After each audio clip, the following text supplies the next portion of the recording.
Hello everyone, it's John. Today's video is about this, I guess it could be called a classic from Australia, called Shanghai Trader. And it was produced in 1986 by Panther Games. And I can remember when this hit the stores. It was one of those ones that certainly the local, well, once again, Brisbane really only had two sources of, I guess, game, really game orientated businesses in those days, and both of them were pushing the local game, which was really good. So anyway, let's go have a look at what is in Shanghai Trader. This is Shanghai Trader, which was produced by a company called Panther Games, which is an Australian company, and it was made in 1986. And as you can see, here is the board, which gives you, I guess, an outline of the, shall we say, Shanghai, perhaps. I confess I'm not familiar with the city itself, so as to its actual accuracy, I've no idea. Probably who would know. The components here are paper money, which is interesting. And as you can see, I've played other people's games. My copy's still unpunched. And these are the type of counters that you have. I'm quite sure that there would be a section within our gaming community that would probably take exception to the iconography on these counters, but once again, this is 1986. We weren't restricted by idiocy that seems to plague today's gaming community.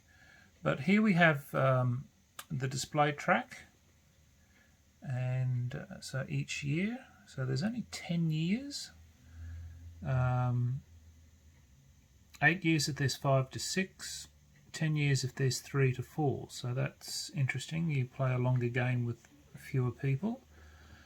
Then you've got all sorts of things where you're purchasing items. Now the rules themselves are in total 10 pages, and it is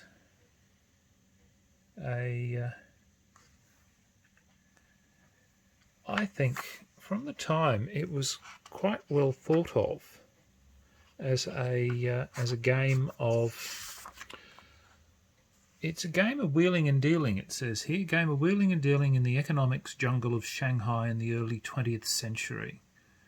So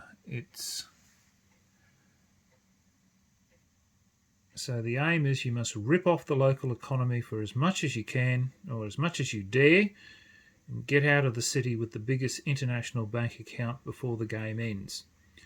If you're still in the city at the end of the game, you've succumbed to the revolution and forfeit your possessions, your fortune, and alas, your life. So yes, as you can see, this is the time period, which is, I guess, 1843 to 1950. So up until Mao's revolution. So the rules, I thought, were fairly simple. And so you have the counters and contractors, you'd have courtesans, custom inspectors. Look, honestly, the iconography is very simple. Tongs, assassins, muggers, thugs. So you're out to make as much money as you can, which is the objective of this game. So you'd have roulette, where you'd roll to see what the outcomes were. Bastille Day Bash, that's interesting. Picnic races. And then you have Old Chinatown, and you would have... you can make money out of the brothels. I forgot about that. Yeah, so, look, as I said, it has been years since I've played this. I honestly can't even hazard a guess for the game mechanisms now, but look, it was very, very well thought of. There were 2 games, I think, that Panther produced. And there may have been more. I can only remember Shanghai Trader and I can't remember what the other one is, but I'll be doing a video of it a bit later. The part of the game was obviously buying these resources or the places on the map. So the French club. So the French club's here on the table, which is somewhere. Yeah, somewhere. Now I can't find it, can I? Oh dear, oh dear, oh dear. I'm an incredibly poor reviewer, but I'm mainly showing you what's sitting in my collection. As you can see, very cheaply produced game.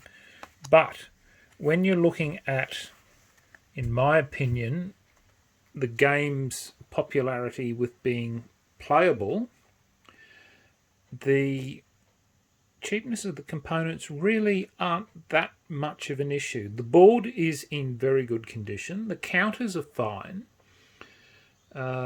So, as I said, the icons on the counters, they represent what they need to represent. And I think in the end, this was, at the time, quite a good game. I haven't played it for ages. I must think about probably playing it again, but I think I probably need the right group of people to play it with. So, look, thank you very much for watching this video. If you've played it, let me know. And until next time, signing off, the Honourable John.